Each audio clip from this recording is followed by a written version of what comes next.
నల్లని మబ్బుల మధ్యకు వెళ్లి వెన్నెల ముగ్గులు వేసిందెవరో, కన్నుల కౌగిట కలలే కూర్చిందెవరో, రంగులు పొదిగిన వాసంతాన్ని రివ్వున రమ్మని పిలిచిందెవరో, గుప్పెడు గుండెకు చప్పుడు నేర్పిందెవరో, అచ్చ తెలుగు అక్షరాల మాలే అంతులేని ఇంత గొప్ప కేళి హోలీ, లక్ష లక్షణాల పాల వెళ్ళి కొలువు చూడ పిలుపు వచ్చేరారే మీరే,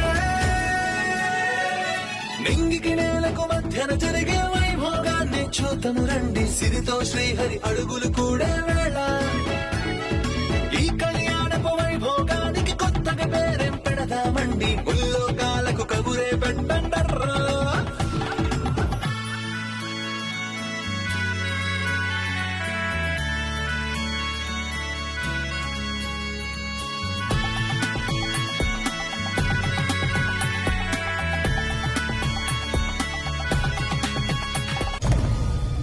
ఉన్నదానికోసం వెతుకులాట మొదలయ్యింది. మీరు వెతుకుతున్నది వెంటనే మీకు దొరకబోతున్నది.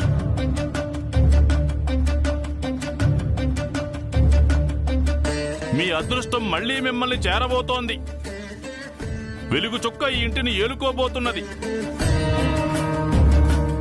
మంచి జరగబోతున్నది. అంబ పలుకు జగదంబ పలుకు, అంబ పలుకు జగదంబ పలుకు, అంబ పలుకు జగదంబ పలుకు, ముగ్గురమ్మల మూలపుటమ్మ పలుకు.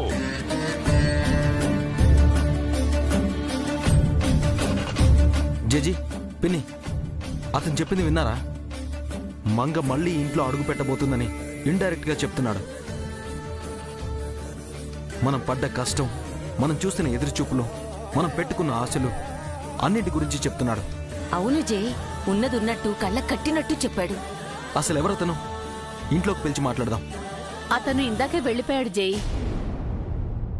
వెళ్ళిపోయాడా? ఎటు వెళ్ళాడు జేజీ? మనలా బాధపడుతున్న వారిని ఊరడించడానికి వెళ్ళుంటాడు. అయినా మన బాధలు అతనికిలా తెలుసు జేజీ? అందరి బాధల్ని గాథలుగా చెబుతూ సమస్యలకి పరిష్కారం చూపుతూ పోవడమే వాళ్ల పని జై. అంటే తను చెప్పింది జరుగుతుందా పిన్ని? తప్పకుండా జరుగుతుంది జై. జంగం దేవర్లు అబద్ధం చెప్పరు. తనే ఇంటి ముందుకు వచ్చి మనల్ని నిద్రలేపి చెప్పాడంటే ఈ రోజు మనకేదో మంచి జరగబోతుందని అర్థం. అవునా, ఈ రోజే మంగ మన ఇంటికి రావచ్చు. ఇంట్లో అడుగు పెట్టి దీపం వెలిగించొచ్చు. మనందరి కన్నీళ్లు తుడవచ్చు. నిజంగానా పిన్ని? నిజంగానే మంగ ఈ రోజు ఇంటికి వస్తుందా? మన ఆశలు నెరవేరుతాయా? ఆ భగవంతుడు తలుచుకోవాలే గాని యుగాల నాటి కష్టాలు కూడా క్షణాల్లో తీరిపోతాయి జై.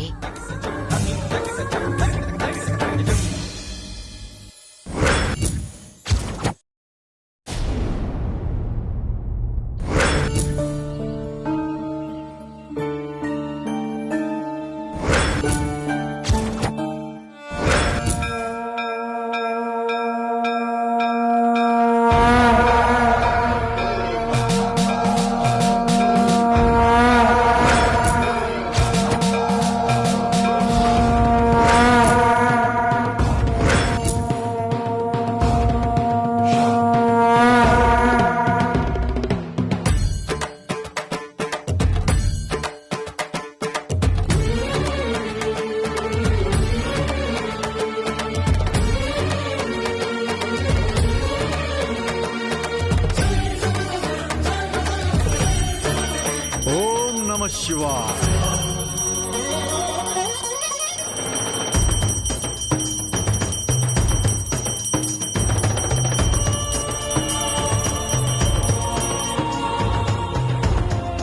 ఓం నమ శివాయ. ఓం శ్రీమాత్రే నమః. సర్వే జనా సుఖినో భవంతు. స్వామి, మీ అకాల రాకకు కారణమేమి? మీరు వచ్చే సమయం ఇది కాదే. మీకు మేము ఏ కబురు పంపలేదే. కబురు అందింది చలమయ్యా. ఆ శివయ్యే పంపించాడు. మీ రాక దేనికి సంకేతం స్వామి? ప్రమాదానికా లేక ప్రమోదానికా? తమరి చిద్విలాసానికి అర్థమేమిటి స్వామి?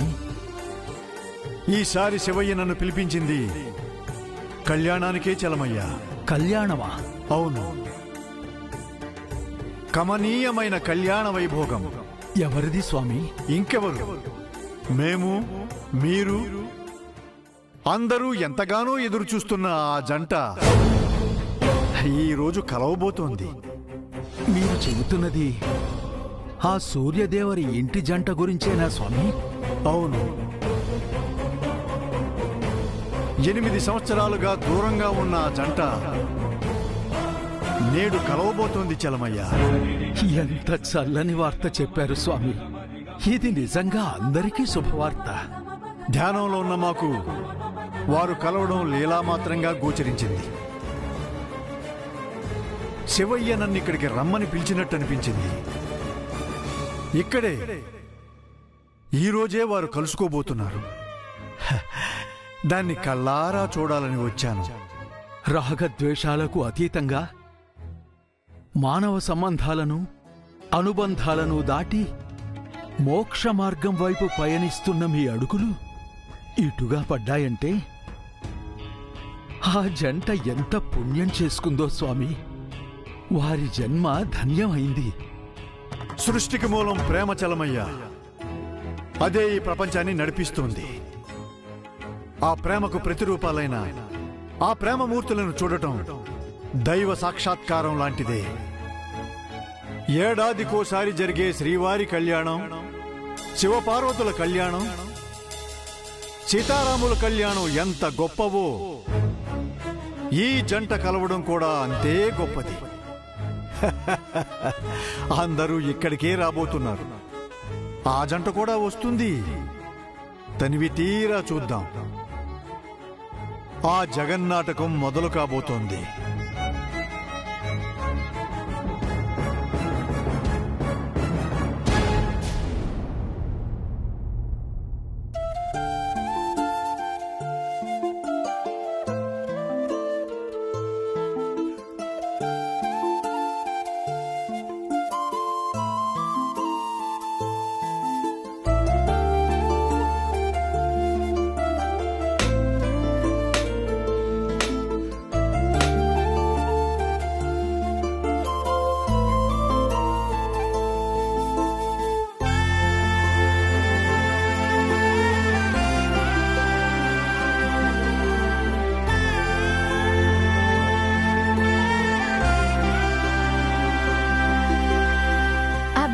దివ్య, చూసారా?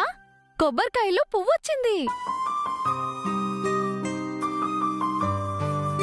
పువ్వొస్తే ఏం జరుగుతుందమ్మా? మనకు మంచి జరుగుతుందన్నయ్య. అవునభి, ఈ రోజు మనకేదో మంచి జరగబోతోందని దేవుడు ఇలా చెప్పకనే చెప్పాడు. అంటే నాన్నగారు ఇవాళ మనకు కనిపిస్తారేమో అమ్మా. ఏంటి దివ్య, కొబ్బరికాయలో పువ్వొస్తే నాన్నింటికి వచ్చేస్తాడా? అంతా అవుతుందే. అలా అనొద్దబ్బి, కొన్ని నమ్మాలి. దేవుడు మనకేదో చెప్తున్నాడు, అందుకు ఇదే నిదర్శనం. మేడం గారు, మేడం గారు రండి వదినా. పూజ చేస్తుంటే కొబ్బరికాయలు పువ్వొచ్చింది చూడండి. అవునా? అయితే ఇది శుభ సంకేతమే. ఈ రోజు మా నాన్న గురించి మాకు తెలుస్తుందంటీ. వదినా, ఈ రోజు మాకేదో ఒక మంచి జరగబోతోంది కదా? అంటే అది మేడం గారు, అది మీనాక్షి, ఇప్పుడే వస్తాను మేడం. ఒసేయ్ మీనాక్షి! అబ్బబ్బబ్బబ్బా, ఏమిటండి రాత్రి నాపై అలిగారు కదా, మళ్ళీ ఎందుకు పిలుస్తున్నట్టు? అలిగితే మాత్రం మనం ఆలు మగలం కాకుండా పోతాం ఏమిటి? ఏమిటి ఆ మూతి? బొంగమూతి. ఈ మూతులకి ఏమీ తక్కువ లేదు. ఇదిగో, నువ్వు నా దగ్గర రహస్యాలు దాచినా నేను మాత్రం పెళ్లినాటి ప్రమాణాలు మర్చిపోవడం లేదు. మీకు అసలు ఏ ప్రమాదం జరగకూడదని నేను ప్రమాణం చేసుకున్నాను. అందుకే మీకు ఏ గుట్టు విప్పను. ఎన్నాళ్ళు దాచుకుంటావో చూస్తానే. ఈ రోజు లేవగానే నా కుడి కన్ను అదిరింది. అంటే ఏమిటన్నమాట? ఏదో గొప్ప విశేషం జరగబోతుందని అర్థం. అక్కడ మేడం గారు అదే మాట అన్నారు, ఇక్కడ ఈయన ఇదే మాట అంటున్నారు. కొంపదీసి ఈ రోజు జైసారు మంగ మేడం గారు కలుస్తారా ఏమిటి? కలిస్తే ఈయన పరిస్థితి ఏమిటి?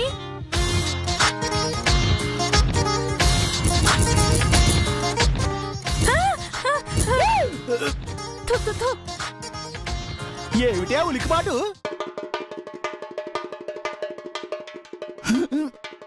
ఈ పతి భక్తికి ఏమీ తక్కువ లేదు. నేను సార్ వాళ్ళ ఇంటికి వెళ్తున్నాను. ఇంట్లోకి వెళ్ళి తలుపులు వేసుకుని జాగ్రత్తగా ఉండు. జాగ్రత్తగా ఉండాల్సింది నేను కాదండి, మీరు. మళ్ళీ అది. ఇదిగో ఆగు, ఎదురురా. నేనా? కాదు, ఆ పొరిగిట్టాడు వస్తుంది, నేను చూస్తా ఉండు. నేనా అంట. దేవుడా, జాగ్రత్తగా వెళ్ళి. ఎదురురా, నుంచి చూస్తావే, వెళ్ళు. దేవుడా, ఈయనకి అసలు ఏమీ జరగకుండా చూడు స్వామి. హా, అసలే ఈరోజు నేను ఎదురొచ్చాను. హా, వామ్మో దేవుడా.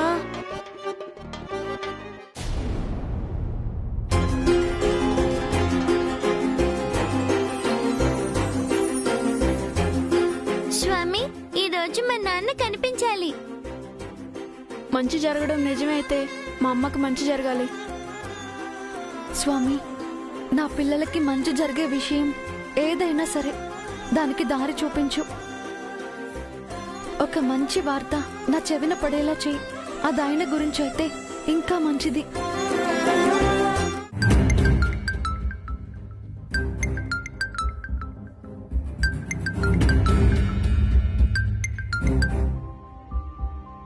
హలో, ఎవరు? నేనమ్మా, శేఖర్ని. అన్నయ్య, ఈ కొత్త నంబర్ ఏంటన్నయ్య? మీ పాత నంబర్ పనిచేయడం లేదెందుకు? పోలీసులు నా వెంట పడుతున్నారమ్మా. అందుకే తరచుగా నేనుండే ప్లేసులు, ఫోన్ నెంబర్లు మారుస్తున్నాను. పోలీసులు నీ వెంట ఎందుకు పడుతున్నారన్నయ్య? ఆ రోజు కూడా కంగారుగా వెళ్ళిపోయావు. ఏమైందన్నయ్య నీకు? నువ్వు బానే ఉన్నావు కదా? నాకేం కాలేదమ్మా, కానీ ఏదైనా జరిగేలోపు నీకు నిజం చెప్పాలి. ఏంటన్నయ్య నిజం? ఫోన్లో కాదమ్మా, నేను చెప్పిన చోటికి వస్తావా? అంతా వివరంగా చెప్తాను. ఎక్కడికి రావాలన్నయ్య?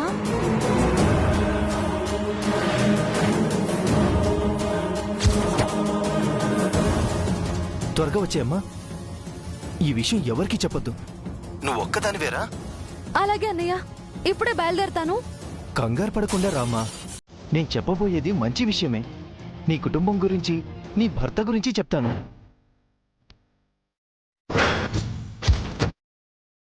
వాళ్ళెవరో నీకు తెలిసాక ఏం చేయాలో నువ్వే నిర్ణయించుకుందు గాని. త్వరగా రామ్మా, ఉంటాను.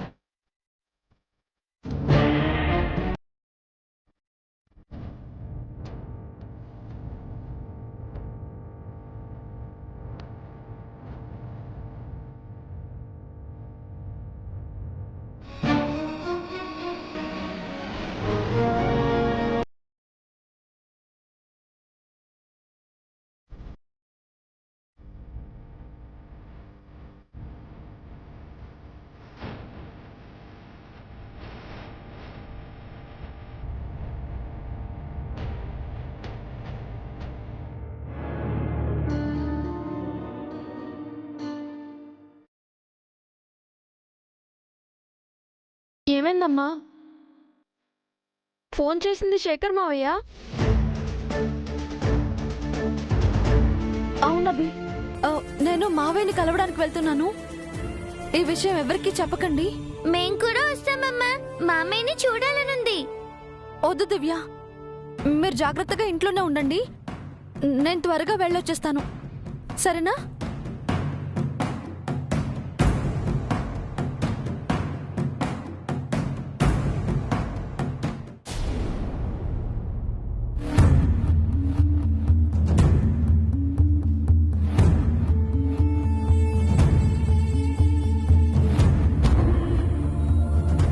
Good morning sir.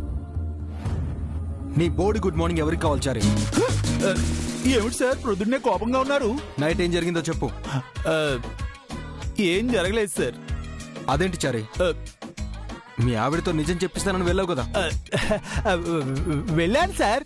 అప్పటికి మల్లెపూలు, స్వీట్స్ అన్ని తీసుకువెళ్ళాను సార్. ఆఖరికి చిలకలు కూడా నా వేలికి చుట్టూ నోటికి అందించానండి. అయినా ఫలితం లేకుండా పోయిందండి. ఏమైంది చారి? మీ మీనాక్షి ఏం చెప్పలేదా? ఈ ఆడవాళ్ళు ఉన్నారు చూశారు, నిజంగా సముద్రం లాంటి వాళ్ళండి. సముద్రంలో గుండు సూది పడిపోతే వెతికి తీసుకోవడం ఎంత కష్టమో ఆడవాళ్ళ గుండెల్లో ఏదైనా రహస్యం దాచుకుంటే దాన్ని వెలికి తీయటం కూడా అంతే కష్టం సార్. అదేంటి చారి, ఆడవారి నోట్లో నువ్వు గింజ కూడా దాగదని అంటారు కదా. ఆహా, ఆ సామెతగా కావం చెల్లిపోయినట్టుంది సార్. ఎంతైనా కలియుగం కదండి. ముందు యుగంలో పెట్టిన శాపానికి ఈ యుగంలో శాప విమోచనం అయిపోయినట్టుందండి. నేను ఎంత ప్రయత్నించినా మీనాక్షి నోటి నుంచి నిజం రావట్లేకపోయాను సార్. నువ్వు వేస్ట్ చారి, శుద్ధ వేస్ట్. ఇన్ని రోజులు కలిసి జర్నీ చేసిన వైఫ్తో ఒక చిన్న మాట చెప్పించలేకపోయావు. ఇక నువ్వు దేనికి పనికొస్తావు చారి? మహాప్రభు, నా ప్రయత్నలోపు ఏమీ లేదండి. అయినా ఈ ఆడవాళ్ళు బాగా తెలివి మీరిపోయారు సార్. వాళ్ళు ఏదైనా చెప్పాలనుకుంటేనే చెప్తారండి, చెప్పకూడదు అనుకుంటే ఎప్పటికీ చెప్పరండి. పోనీ ఏ కాస్ట్లీ పట్టు చీరో డైమండ్ నెక్లెస్ ఆఫర్ చేయలేకపోయావా? మా మీనాక్షి అలాంటి ప్రలోభాలకు లొంగే రకం కాదు సార్. నిలువెత్తు బంగారం ఇచ్చినా నోరు విప్పదండి. ఇంకేదైనా ప్లాన్ ఉందా? అదే నేను మిమ్మల్ని అడగాలనుకుంటున్నాను సార్. ప్లాన్ బి ఉంటే చెప్పండి, వెంటనే ఫాలో అయిపోతాను.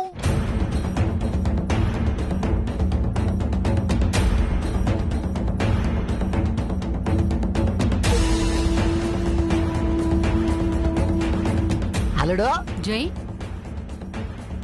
వీళ్ళొకళ్ళు ఏది ఆలోచించుకొనివ్వరు. ఏంటి మోయ, చెప్పండి అత్తయ్య. స్వప్నం ఫోన్ చేసేవాళ్ళుడు ఎగిరి గంతేసిందే, వెంటనే రావడానికి ఒప్పుకుందే. Very good. పంతులు గారిని కలిసాంరా. రేపు ఎల్లుండో మంచి ముహూర్తం చూస్తానన్నారు. సూపర్.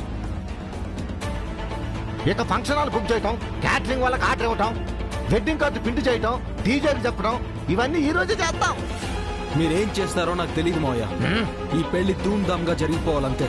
ఎక్కడ ఉన్న మంగకు ఈ సౌండ్ వినిపించి మైండ్ బ్లాక్ అయిపోవాలి.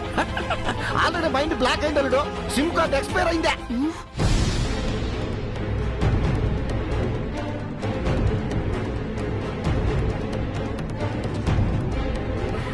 ఏంటి మోయ? అంటే నువ్వేం చెప్తున్నావో అది ఆల్రెడీ జరిగిపోయినట్టు మీ మావయ్య ఊహించుకుంటున్నారు జై. ఆయన ఊహించుకుంటున్నారా లేక మీరు కవర్ చేస్తున్నారా? మేమేదో ఒకటి చేస్తాం, మధ్యలో నీకెందుకురా? చెయ్యాల్సినవన్నీ బాగానే చేస్తున్నారులేండి. అంటే ఏంట్రా నీ ఉద్దేశం? మేమేం చేస్తున్నాం? ఆహా, పెళ్లి పనులన్నీ బాగానే చేస్తున్నారని చెప్తున్నాను. పెళ్ళంటే గుర్తుకొచ్చింది అల్లుడు, షాపింగ్ కూడా చెయ్యాలి. అందరికి బట్టలు నగలు కొనాలి. కొనండి కొనండి. ఏదో మేకనడికి జాతర చేసినట్టు అన్ని సార్కి చెప్తారేమిటి? అవన్నీ కొనాలంటే మాకు కొంచెం డబ్బులు. ఓహో, మీ దగ్గర మనీ లేదు కదూ?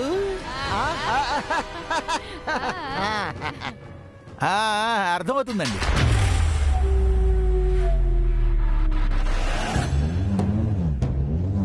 తీసుకోండి, మీ ఇష్టం వచ్చినంత షాపింగ్ చేయండి.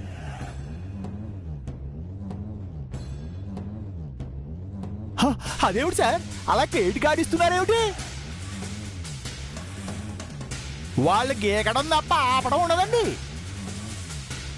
మా అల్లుడు మాకు కార్డు ఇస్తుంటే మధ్యలో నీకేంద్ర కడుపు నొప్పి? ఇప్పుడే కదా జై పెళ్లి ధూమ్ ధామ్ గా చేయమన్నాడు. ఆ మాత్రం గ్రాండ్ గా చేయాలంటే ఖర్చు పెట్టాలి కదా. సరిపోయింది. ఎక్కడైనా అత్త సొమ్ము అల్లుడు దానం చేస్తాడు. ఇక్కడ అల్లుడు సొమ్ము అత్త మామలు ఖర్చు చేస్తున్నారు. నువ్వేం బాధపడమాకు, నీకు బట్టలు పెడతావులే. వాడికి మాత్రమేనా, మీనాక్షి చారుకేశాకి కూడా 2 జతలు పెడదాం. మన పేరు చెప్పుకుని కట్టుకుంటారు పాపం. అవును పాపం. ఇప్పుడు మేము బట్టలకు కరువు వచ్చి తిరుగుతున్నాం. మరి రే, నువ్వు ఇలా అంటే నా నోట్లోంచి మా చెడ్డ మాటలు వస్తాయి. ఇప్పుడు ఏదో నోట్లోంచి తెగ నిజాలు బయటకు వచ్చినట్టు అన్ని లోపలే దాచుకుంటున్నారుగా. మేమేం నిజాలు దాయట్లేదురా. మా దగ్గర దాపరికాలుంటాయేమో కానీ ఆయన ఏది దాచుకోరు. ఉన్నది ఉన్నట్టుగా చెప్పేస్తారు. ఆయన చెప్పినా మీరు కవర్ చేస్తారుగా. చారి సార్, ఎందుకు మా అత్తయ్య మావయ్యల్ని అస్తమానం ఆడిపోసుకుంటున్నావు? వాళ్ళని వదిలే, మీరు వెళ్ళి షాపింగ్ చేయండి. వెళ్ళొస్తాం జై. పదండి పదండి. ఏమిటి సార్ మీరు వాళ్ళని అలా వదిలేశారు? మీరు ఇలాగే ఉంటే నిజంగానే వాళ్ళు మీ పెళ్లి చేస్తారు. వాళ్ళని వదిలింది పట్టుకోవడానికే చారి. సరే గాని నిజానికి అబద్ధానికి తేడా ఏంటో చెప్పు. ఏముంది సార్, నిజం నిప్పు లాంటిది, ముట్టుకుంటే కాలుతుంది. అబద్ధం పప్పు లాంటిది, ఈజీగా నోట్లో వేసుకుని నవ్వులు మింగేయచ్చు. కాదు చారి, నిజం కంటే అబద్ధమే ప్రమాదం. నువ్వు అబద్ధం చెప్తే దాన్ని నువ్వే రక్షిస్తూ ఉండాలి. అదే నిజం చెప్తే ఎప్పటికైనా ఆ నిజమే నిన్నే రక్షిస్తూ ఉంటుంది. నిజమే సార్, ఒక అబద్ధానికి అబద్ధానికి 100 అబద్ధాలు ఆడాలి. ఈ లోపు దొరికిపోతాం. అలా మావయ్యని కూడా దొరకబుచ్చుకుందాం చారి. ఎలా సార్? మీ మీనాక్షి ఎలా నిజం చెప్పదో అలాగే మా అత్తయ్య కూడా నిజం చెప్పదు. మనకున్న ఏకైక దారి మావయ్య. తనతోనే నిజం చెప్పిద్దాం. కానీ ఆయన కూడా చెప్పరు కదా సార్. అదేదో ఇంజెక్షన్ చేస్తే నిజాలన్నీ బయటికి కక్కుతారంట. అలా చెప్పిద్దామా? అది అధర్మం కదా సార్. తప్పొచ్చారే. వాళ్ళని గెలవాలి అనుకున్నప్పుడు రాముడు చెట్టు చాటు నుంచి బాణం వేశాడు. కర్ణుడి బాణం అర్జునుడికి తగలకుండా కృష్ణుడి రథాన్ని కిందకు అదిమి పట్టాడు. కొన్నిసార్లు ధర్మాన్ని గెలిపించడం కోసం అధర్మం చేయక అబద్ధం ఆడక తప్పదు. కరెక్టే సార్. అశ్వత్థామ హతః కుంజరః అన్నది అందుకే. నువ్వు వెళ్ళి వెంటనే డాక్టర్ని తీసుకురా. ఇక్కడ నేను మావయ్యని హోల్డ్ చేస్తాను. Okay sir.